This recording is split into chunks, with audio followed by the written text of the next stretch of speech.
Well, good morning, Streakers. Hopefully you're doing fantastic. I'm excited to be with you today. I'm without my lovely co-host, Miss Jamie. She is enjoying vacation, and I will be too here in a little bit. But I have a special guest today, one who is pursuing his PhD. We've had him on the podcast before. He is a streaker of many years, has done this for quite some time. He and I are going to have a great conversation, and it's going to be something I think that each one of you will benefit from. So without further ado, I'm going to introduce Mr. Danny Call, and let's start streaking. What is streaking and why should you do it? Streaking is how you set up personal winning streaks. Look at who you want to be and what you need to do to become that person. This is streaking. I'm Jeff. And I'm Jamie. And we are streakers. Through 30 years of marriage and 7 children, we have learned the power of consecutive consistency or streaking. To start streaking is simple. You just follow these 3 laws. Make it laughably simple, keep a record, and join the streaking community. Streaking is your hidden superpower. With it, you will consistently progress and grow in whatever area of life you want. In this podcast, Jeff and I will share all the fun, exciting, serious, solemn, wonderful parts of family, spiritual, professional, and personal life, and how streaking powers it all. So join us in the conversation, join the movement, and start streaking today.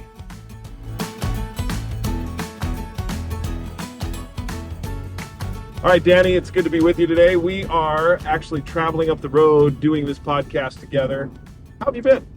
I've been good. It seems like it's been maybe a couple years since we last talked about I think streaking so. on the Yeah, because podcast. were you just starting your PhD program? Yeah, I think I was in my first year at the time. And just for a refresher, so what is your master's in and then your PhD? What is it that you got going? Yeah, so I've got a master's degree in systems engineering, and I'm really in the final stages of my PhD in systems engineering. Done all my coursework, passed all my preliminary exams. Now I'm just trying to get the dissertation done so I can move on, get back to real life. Yeah. So for the layman in the car, what does a systems engineer do? And remember to explain it to me, not in the technical PhD terms that you probably are familiar with.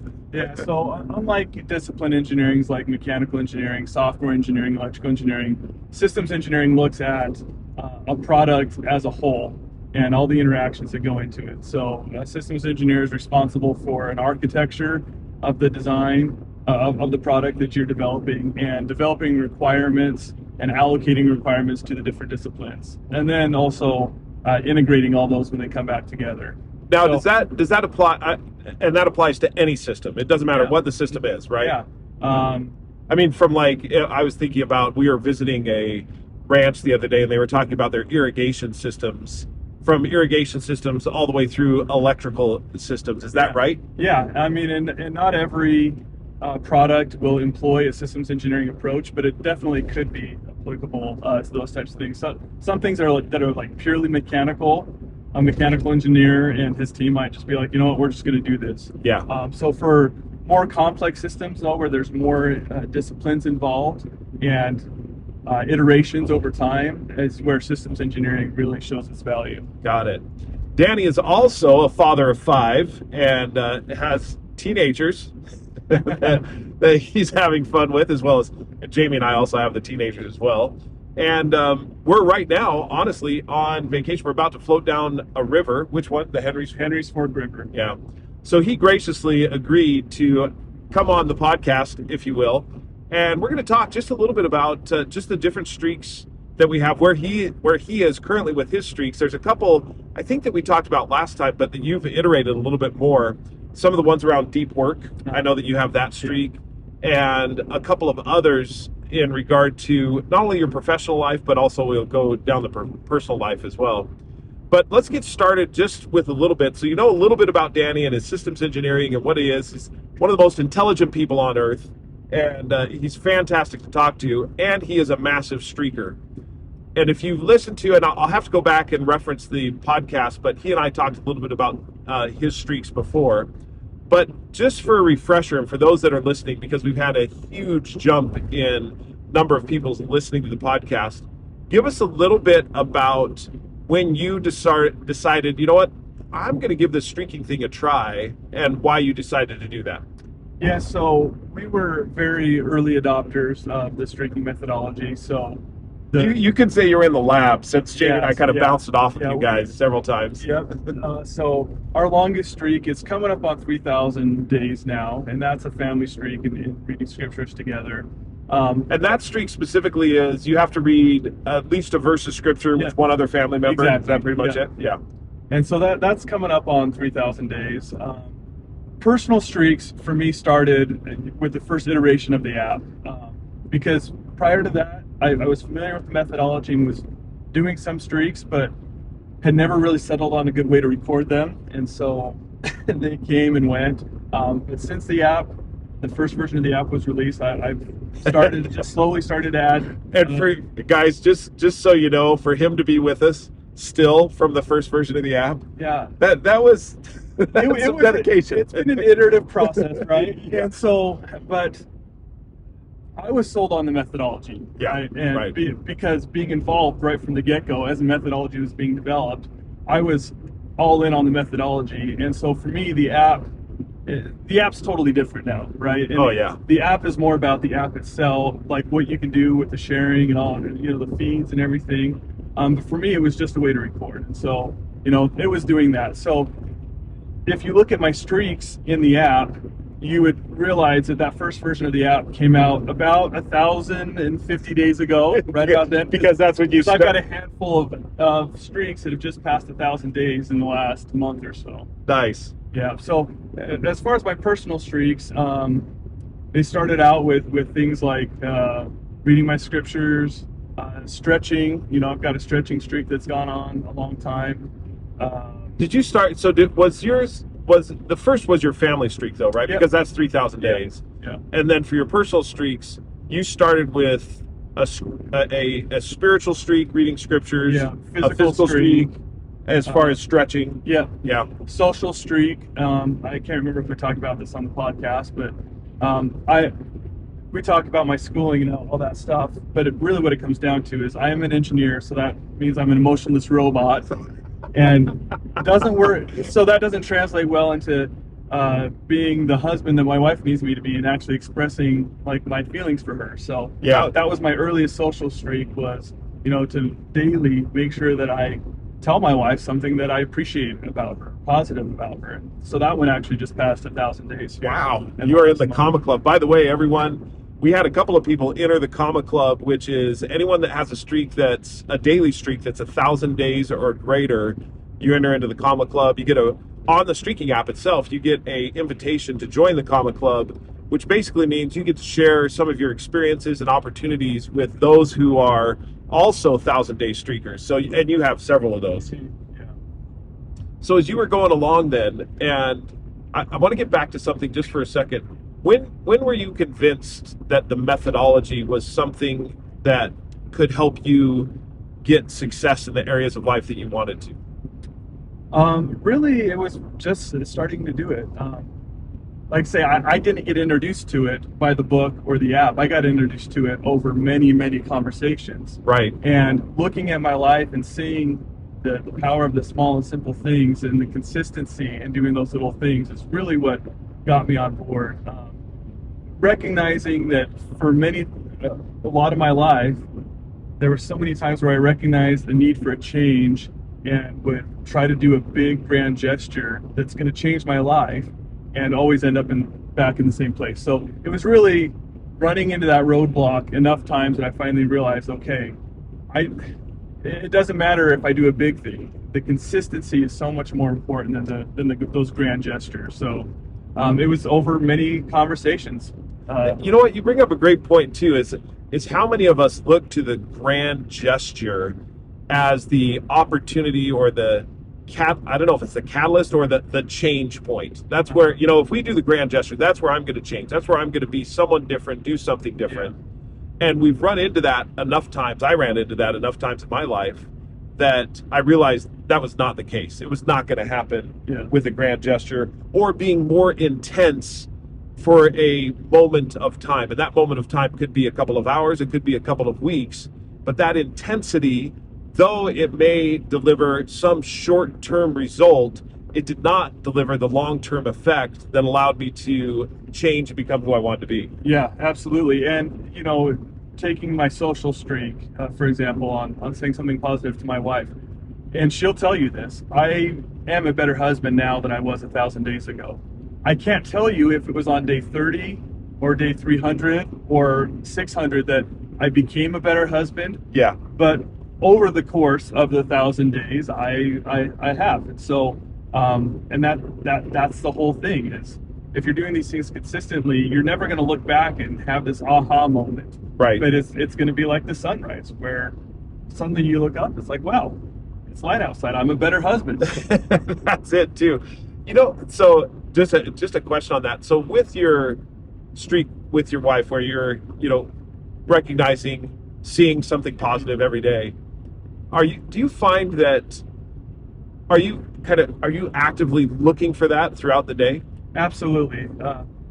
Very early on in the streak, there were many times where I would be marking off my streaks at the end of the day, be like, oh, I haven't said something to Katie. And so I'll turn like on the spot and try to think of something. And it was very obvious what I was doing. Yeah. And that's not what I wanted it to be. I didn't want it to be I checked you off my list, move on to other things. And so because of that, throughout the day, I was looking for something. And I will proudly say that now, instead of just doing it once and checking it off like at the end of the day, because I'm looking for it, just because I've mentally checked it off, now that I'm noticing things throughout the day, I'm saying those things and trying to be more expressive. That level of awareness, a lot of people may say, and we talk about this a lot as far as I'm just going to check the box, but I think that you need that just check the box exercise in order to be intentional, and then to move forward to the place where you are now, where you're looking throughout the day and it's part of your mental mindset to really see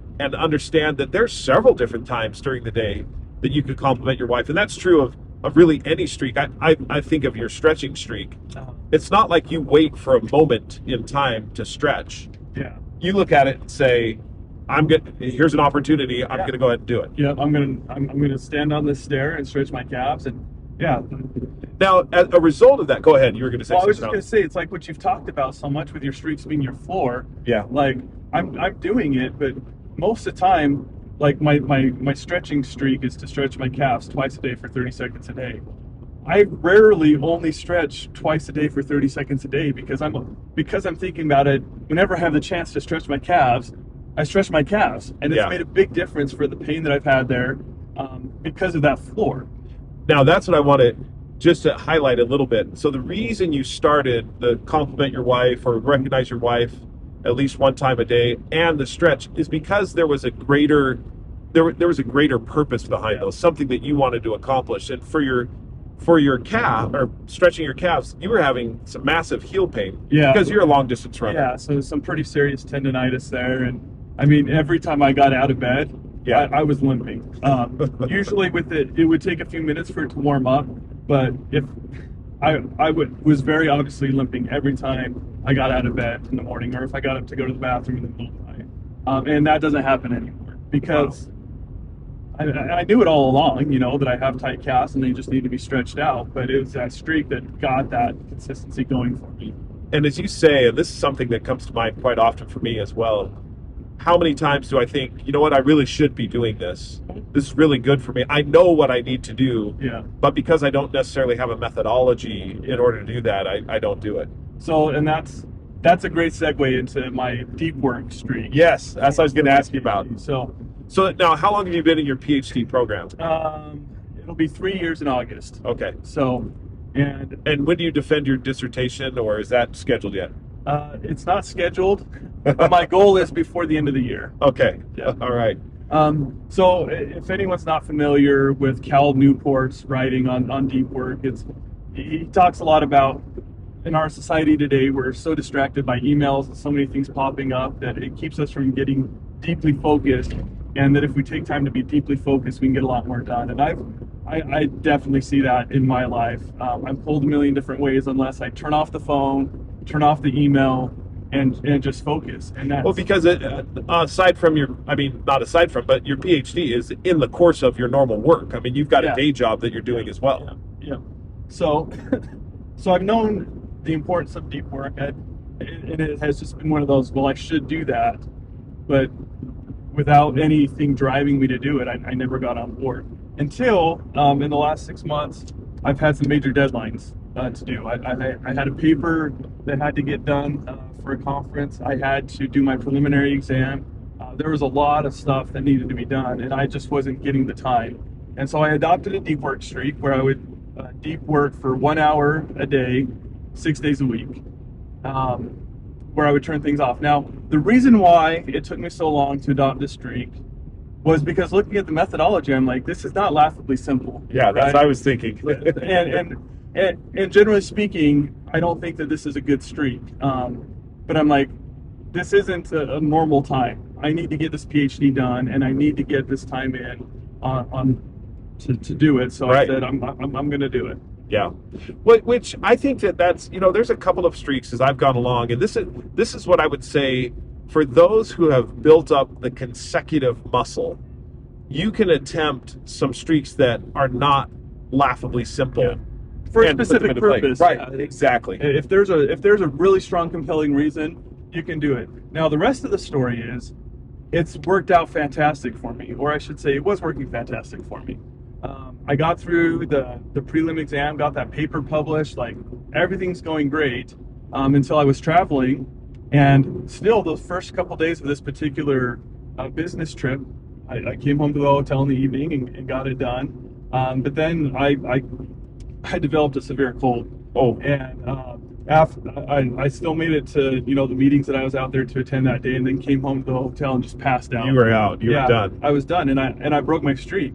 And How many days was it? Do you remember? it was Or how many? It was weeks? at 14 weeks at that 14 point. weeks. Yeah. So that's well. So Yeah. 14 weeks. What is that? That's past 3 months. Yeah, I mean, uh-huh. yeah, that's really good. Yeah, and so I broke the streak, and with everything else going on, because the streak wasn't alive anymore, it's so much harder to get it going again because it's not laughably simple. So I guess I just want to highlight, there's really good reasons to do that, and really good reasons to have something that's not laughably simple. But if you want consistency that will last a lifetime, that laughably simple law, or I mean, are we calling it Yeah, something law. else? It's a law. Yeah. Yeah.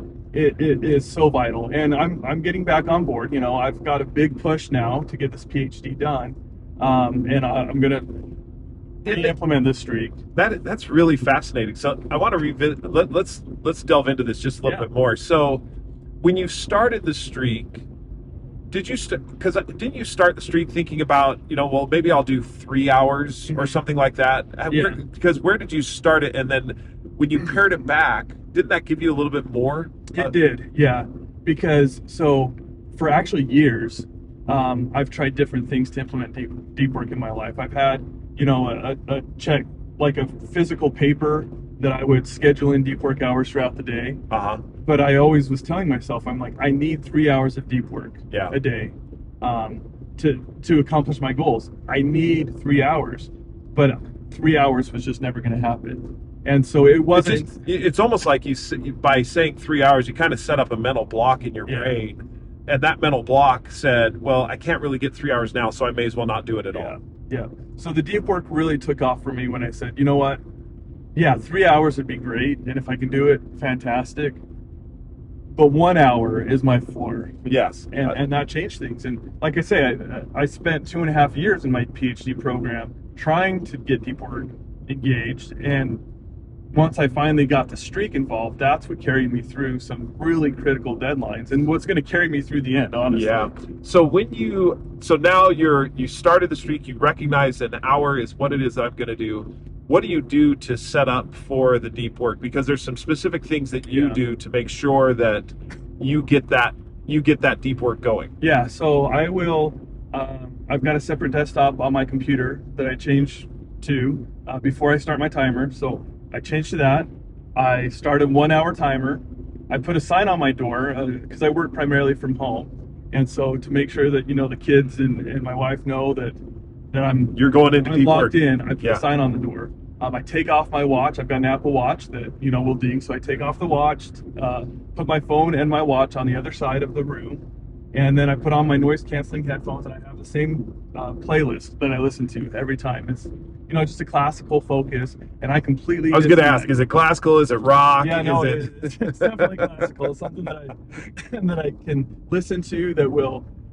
It's interesting. I have to make sure that it's good music, but not great music, because I had a playlist that I was listening to for a while, but I love the music too much that I would just want to stop and just listen to the enjoy the music. Like, because it was like classical piano that was just exquisite. And I'm like, no, I need something just a notch from there. Right.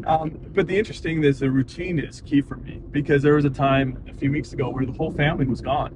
Yeah. The house was empty, so I didn't need to put a sign on the door, but I still went through my same routine. Yeah. And that was important, and that's probably what contributed to me breaking it, because I think that was the first time that I had to travel. Yeah. Since I had the streak, I don't travel a whole lot, and so being out of the routine, I was able to maintain it for a couple days, but getting out of that routine really hurt me. So when you went into it, how often?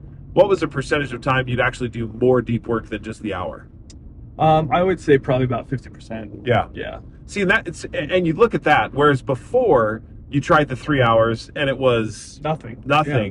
And now you look at it and you say at least 50% of the time you actually went past the hour that you had planned for deep work. And I'll bet you had some really neat breakthroughs during those times. Absolutely. Like, because this stuff is hard, right? Like, getting a PhD is a lot of grinding. Like, yeah. Easy stuff has been done months ago. And so I'm to the stuff that I just can't sit down and do quickly. Yeah. I need to really immerse myself and put in the work. And so without deep work, that's impossible for me personally to do. Yeah. And so, it has allowed me to get over a lot of those humps that I was just stuck on.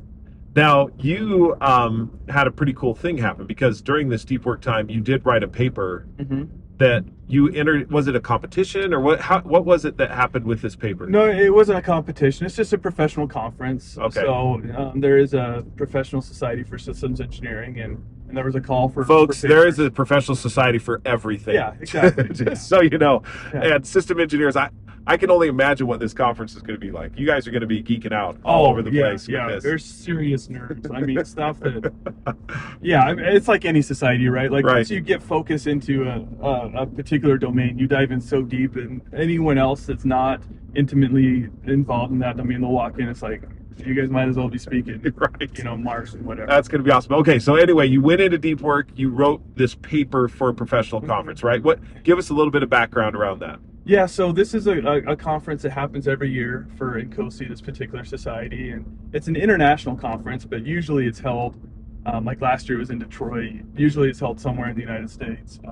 This one happened to be in Hawaii, though. So I'm like, so not on the mainland, still in the United States, but out in Hawaii. Yeah. You're like, hey, let's do this. Yes, and I have support from work to pursue this degree, but if I come to them and say, hey, I want you to send me to this conference in Hawaii, usually they're like, no. You can go to the conference in Detroit, you can go to the conference wherever, but not Hawaii. Yeah, but when I can say, hey, I've submitted a paper, it's been accepted for publication and to present, it's going to look good for us if I go and present, then I've got an argument. Nice. So not only is it advancing my research, because my research actually does require input from the systems engineering community. I'm collecting data through surveys, so I need to make contact. So it's advancing my research, but it's also good for my employer to show that, hey, we're on the front lines of this. That is cool. So you wrote the paper during these deep work sessions, submitted it, and it did get accepted for publication. Yes. Yeah. That is fascinating. And can you tell us what the paper is on, or do you have to be a part of the society to know?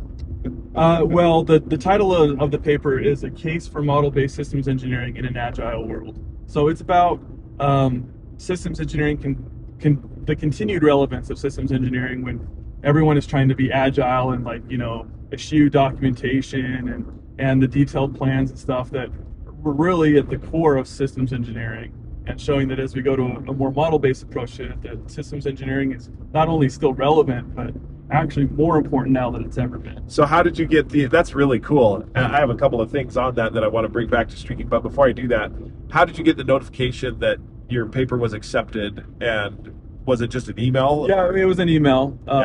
they say congratulations, like, we've accepted, And are you going to be presenting on it at the conference? Yeah, uh-huh. Oh, that's cool. Yeah. So you'll have the opportunity, and is there? I'm supposing that a lot of papers are being presented at Yeah. this conference. Yeah. Will yours be in a main session, in a workshop, or what? How does that work at the conference? So mine is in a workshop, Okay. but it could be pulled in. They tell you become prepared to present. In the main session. Yeah. Yeah. So that's That what is I'm doing. awesome. Yeah. So as you look at so into systems engineer for just a second, and hopefully I won't be too ignorant as far as pulling this over into streaking, but as you look at streaking methodology, it really is a system by which you can Yeah. do behavioral activities. Is that, I mean, am I simplifying it too much, or? No, I mean, process engineering is a lot. Gets involved in systems engineering. So when you're, looking at user needs and stuff, you look at behavioral diagrams and try to establish a behavior of the system that you're developing, as opposed to just a structure. And so you talk about processes, and you also talk about a system. So is a process a subset of a system then? Not necessarily. Okay. But what I was going to say is, when you're developing a system, you also create a system that develops that system, and that's where your processes come in. Okay. And so like streaking and its methodology really would play more into, hey, here's how we're going to go about creating what we do. Yeah. And so, yeah, I would say it would fall into that realm of the behavioral systems that we're working with. Because as a systems engineer, you're not only considering the actual, and I'll just say mechanical type systems or electrical type systems, but also how, as human beings, we interact with those systems as well. Is that right? Yeah, exactly. And you don't just strictly look at the form of the system, like, what it looks like, how you build it.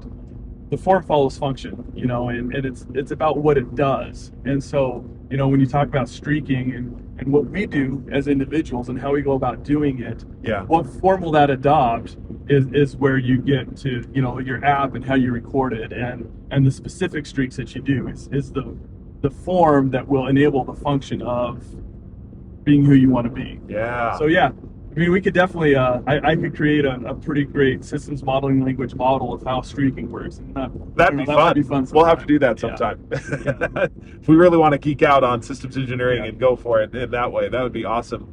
So with your deep work streak, now you had mentioned, I want to go a little bit further on this. Okay, so you got sick and you were traveling and you broke the streak, and you haven't restarted the streak yet. Yeah. But you fully plan on restarting the streak because of the benefits that it's given you. Is that right? Yeah. So because we get this question quite a bit, is, okay, I've broken my streak, now what?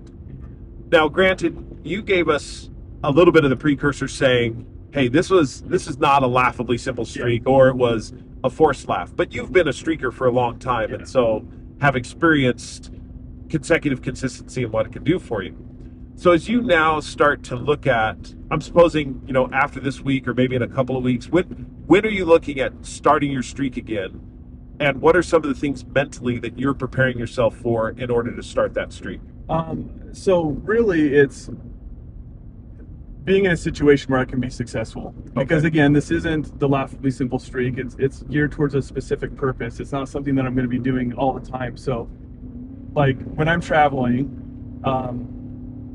on vacation, I have no problem doing homework on vacation. Like you don't do graduate degrees on your own time without doing homework on vacation. It's just all there is to it. Yeah.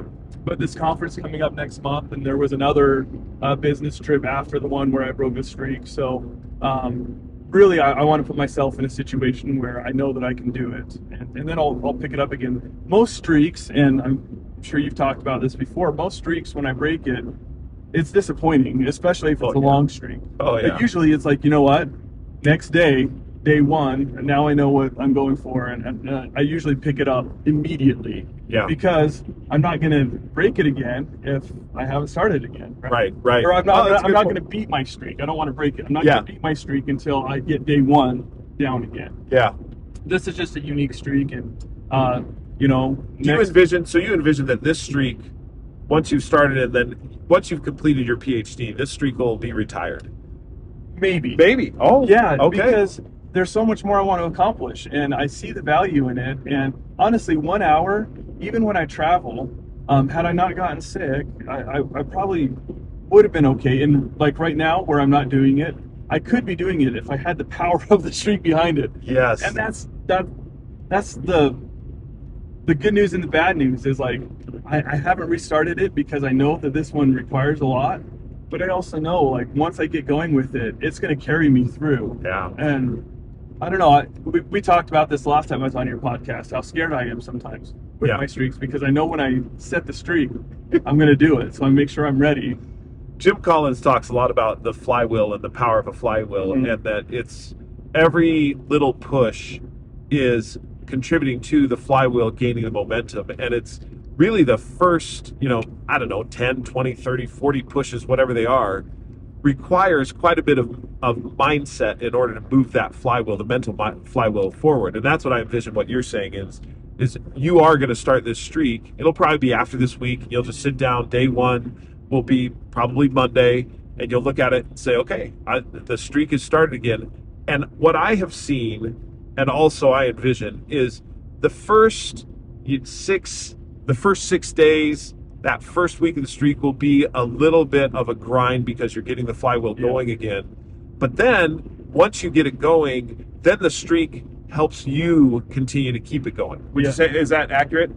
Absolutely accurate. Yeah, it's like any mass that's moving. It takes more energy to get it moving and accelerate it to a fixed speed than it does to maintain that speed. But unlike a mass where over time you take a consistent amount of effort to maintain a constant velocity, like with all the other things going on, the streak actually adds power to you. The longer you go, the more power you get. Yeah. So it's, and you probably know the answer to this, a rocket ship going to space. Is it true that it expends most of its energy in the first 1 or 2 minutes? Is that true? I don't know. I've heard that kind of before. So I am not a rocket scientist, but I do have a mechanical engineering background, and I would imagine so because you are starting from zero velocity, and the mass of the rocket itself at that point is the highest that it is at any point of the journey. Like from the time it lifts off, its mass is just going down. So yeah, without sitting down and actually doing the math, I can buy that. It takes that most of the mass or most of the energy is expended at the beginning of the launch. In the first few minutes of the launch, whatever that is. You go back and look at the Saturn V rocket, right? That its biggest stage, that very bottom stage, didn't burn for very long, right? Right. That was a massive amount of energy that was expended there.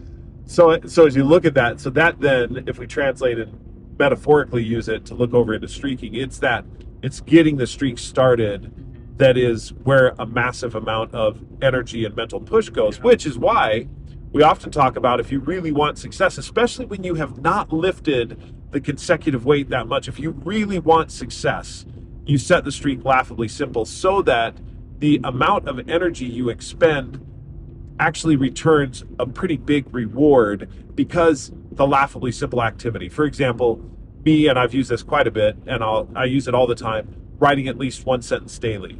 That requires very little effort or energy, mental energy or whatever, and it has a big return through time, is what we look at. So as you continue forward now, and with your PhD, a lot of people, this is one of the questions I want to ask you. So you're streaking in other areas while you're doing your PhD, while you're being a full-time employee, while you're being a full-time dad and husband. Some people may say, well, aren't you just adding on top of everything your streaks? And how would you answer that question? I would answer and say, I am doing things that I would not have been doing otherwise, but the streaks become part of my day, So I incorporate it as part of my life. And I will say, and this might be discouraging to some people or something that discourages them from doing these types of things, that I don't watch as much TV as I used to. In the evening. That is discouraging, Danny. I can't believe it. Well, no, there's some people, right? It's No, like, no, I I like know. my shows. I know. So a lot of the times where I would sit down and it's like, okay, we've got, a half an hour before we want to turn out the lights for bed. Let's turn on a 30-minute show. But I'm like, I still have streaks that I want to do. And so I do that.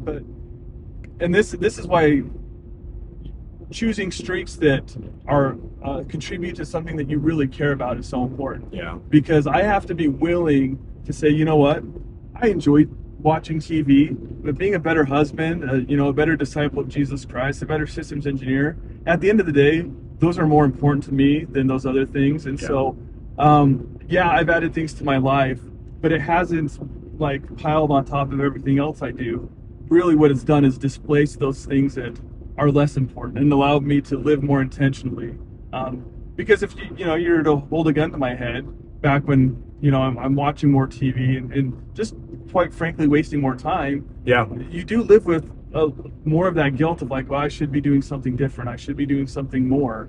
And I don't live with that guilt now. That's really impressive. That, I mean, to not live with that guilt, I mean, that also I think has a level of mental peace, of mental solitude and spiritual solitude that you don't otherwise gain. Because like you, I mean, before I started streaking, binge watching or watching television shows, entertainment, because entertainment is easy. It's distracting. It gives me an opportunity to rest at the end of the day or whenever throughout. It gives me the opportunity to be outside of myself. And the question I have to ask, and this is something we'll talk just a little bit further about, when we talk about wasting time, everyone has the same amount of time. No matter what, we've all got 24 hours in a day. And so if you look at wasting time and what really is wasting time, I would say that wasting time is when you are not moving or progressing toward who you want to be. Now, sometimes that distraction or that entertainment is important to you do need to use. I mean, you got to sharpen the saw. You have to unwind sometime. Right. You got to unwind sometime. I'm not advocating program your day 100% because I don't think that's healthy. And that comes from a systems engineer who sees a lot of systems and how you do it. I mean, that brings up a whole nother opportunity of questions. But before we go there, so when we look at wasting time, it really is the time that I don't intentionally or deliberately go for. Now, I'm just stating that somewhat as a hypothesis. Agree, disagree, where do you go from I there? agree, because what I consider wasting time, I don't consider watching TV in and of itself wasting time. Because if I've made the deliberate decision to turn on a show because I want to take this specific amount of time to unwind, relax, spend some time with the family, then that's not wasting time. When I watch show after show after show, not because I've chosen to, but just because it's on and I don't feel like getting up and turning it off or getting up and doing something else, that's what I consider wasting time. So, I agree with you. And as you look at that, then when we get deliberate and intentional about how we want to live our lives, which is what really you did as you looked at it and said, you know what, I want to be deliberate. And being deliberate, that's gotten you to the place where you've got a master's, you've got a PhD, you're doing well at work, you've got a whole bunch of successes in life, but it's not your success that you're aiming. Look, sorry guys, we just got distracted. A coyote just ran across the road. But and which, by the way, just a little side note, long as we're going down rabbit holes, we were in Yellowstone 2 days ago, and we're driving along. The park is completely crowded. We come upon a place where everyone by the side of the road is stopped and they're out. Did you see them? Did you see the bear? Yeah, I did. A mom and two cubs. A mom and two cubs bear, and everyone is gawking at these cubs. And we didn't stop. We kept on riding along. I'm driving at the time. We drive probably 2-3 minutes past where that was, and out of nowhere, this grizzly bear comes straight across our hood. I jam on the brakes because literally I would have hit it had I not jammed on the brakes. And all of us in the car, whoa, did you see that? That was our Yellowstone. Awesome. That's the closest encounter I've ever had with a bear in Yellowstone. Yeah. Did it eat your tires? No, we escaped narrowly. Narrow escape. Yeah. Anyway, but that was so talking about wasting time. I mean, we went into Yellowstone Park and it was an absolutely phenomenal time with the kids. We went on a hike and everything else. And that was a deliberate, intentional time. And to your point as well, you and I and a lot of us were streaking while we were doing those things because streaking fits into our life. It's not something that you're doing in addition. It's doing like what you said. I wouldn't accomplish it if I wasn't intentional about it. Yeah, exactly. And I wasn't making great progress towards my PhD while we were out on that hike. No, but it was intentional, and it was what I needed to do. And you talk about the streaks that we made. All of us, I think, have a streak to walk or run a mile a day. We check that off. The time outside. Check I know that one I off. drank at least 40 ounces of water on that streak. Check that one There out. was garbage out there. There was. I pick up, and if you follow me on the streaking app, I pick up at least one piece of trash every single day. So yeah. But it was an intentional way to build our family and spend time together. So I have a question. We're coming up on the end here. This has been an absolutely dynamic conversation, but question that spurred when we were talking about wasting time and downtime in systems engineering. As you look at the system overall, and I don't know this question, I'm just totally off the top of my brain. Do you plan in, if you will, downtime for systems? I don't know if that makes sense. No, it does. So when you're looking at the performance of a system and how specifically components and subsystems work together, if you were to plan on every single subsystem or component to be 100% utilized, you would have massive bottlenecks in your system. Okay. Because no matter what, because of variability in different processes and stuff, you will end up with significant bottlenecks. Really? A system is so much more efficient when you build in capacity. So really, and we see this a lot with agile methodology. You never want to plan in 100% capacity. You want to leave yourself a buffer. So with subsystems and components, if you've got them about 80% capacity, and depending on the system, that can vary, but generally about 80% capacity, you're going to have a much more efficient system overall than if every single component and subsystem is taxed out to 100%. Yeah. But it seems like that's a little counterintuitive because, or maybe, well, I'll just say counterintuitive for right now, because when you look at it, don't I want that system? Don't I want all those components running at 100% all the time? Isn't that the most? Yeah, time is money, right? If you look at a manufacturing floor, anytime a very expensive piece of machinery is not running, it's costing money. Yeah, exactly. So yeah, it is counterintuitive.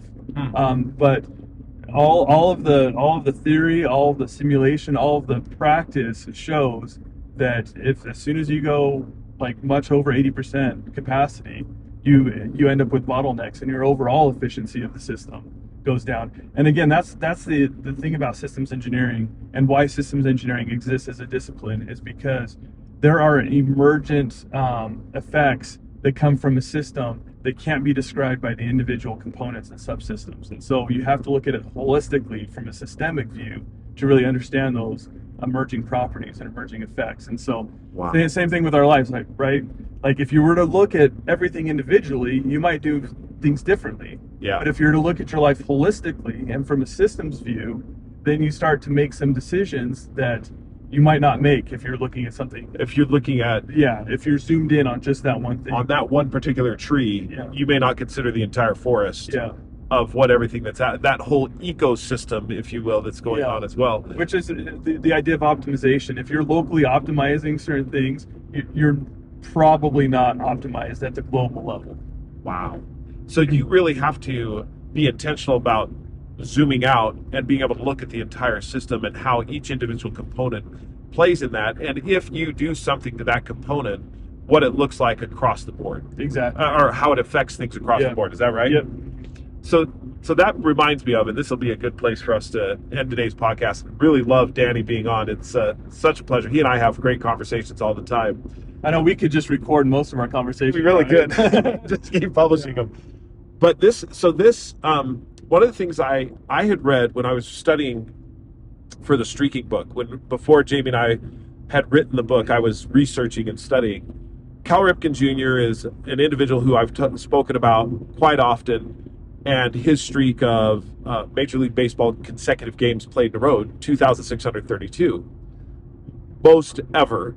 And I remember reading an article about him where, and I have yet been able to find it again. You know how sometimes you run across some research and you're like, what happened to that? Yeah. I know I read it. Spend the rest of your life searching for it.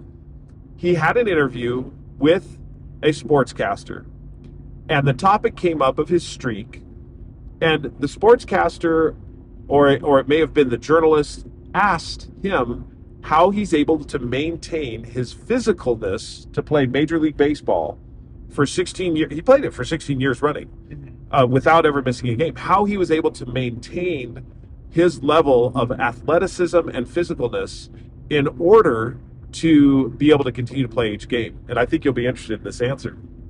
He said, I had to learn how 80% would give 100% on the field. I had to learn how when I was giving 80%, it was most people's 100%. Is that fascinating? Yeah, it is. I really like that. And so he was building into his system capacity. Yeah, so that when he's only performing at 80%, it's adequate. It's more than sufficient. It's on par with what everyone else is doing. Exactly. That's interesting. And so he learned in his life what he needed to do. And we could look at all the components of his systematic work where in the off season, what he would do with diet and exercise and how he would do it, and his components of training and also warming up, all of those things, so that he could learn what he needed to do. Like what you said, when he was at 80%, he was playing at the level that was Major League Baseball not only acceptable, but also often past that. I mean, through his career, he had something like, I think it was upwards of 20 plus awards and accomplishments from being on the field. And I find it fascinating what you say about systems engineering, and what Cal Ripken Jr. did was basically do his own systems engineer, but looking at the overall, what is the overall? Is it to get a home run in a game, or is it to play baseball as long as possible? Yeah. Right? Yeah. Well, and to be out there and like I say, he wasn't just looking though to be out on the field. Right. He's like, I want to make sure that that's the equivalent of a major league player. Yes. And putting that out there day after day. So it'll be interesting. Danny and we'll have to get together and collaborate on a book of systems engineering and streaking, your ability to look at the overall system and components and become who you want to be. Yeah. I think it's a little bit long of a title, but we'll work on the title. Yeah. But the idea is solid. Yeah. Thanks. Well, it's been an absolute pleasure, Danny. Thank you so much. Always a pleasure, Streakers, to be talking with you. Hopefully you enjoy this. If you have any questions, feel free to reach out to me. I can get them over to Danny. If you have any questions about systems engineering or about his life and streaks, feel free to reach out to me, Jeffrey, Jeffery, at thestreakingapp.com. And I know if the illustrious Jamie were here, she would also want you to reach out to her. Her email address is jamie, Jami, at thestreakingapp.com. Also, feel free to download the app, and you can follow along at, I don't know what your username is, at Danny Call? I think it is just Danny Call. Yeah. Okay, yeah. You can follow along with his streaks. You can see where he's at. You can also see some of the social media posts that he makes as well as others. You can celebrate together. That's, again, on the Streaking app. You can do all of that and see people from all over the world keeping laughably small streaks alive so that they can become the person they absolutely want to be. Well, until next time, everyone out there, keep streaking.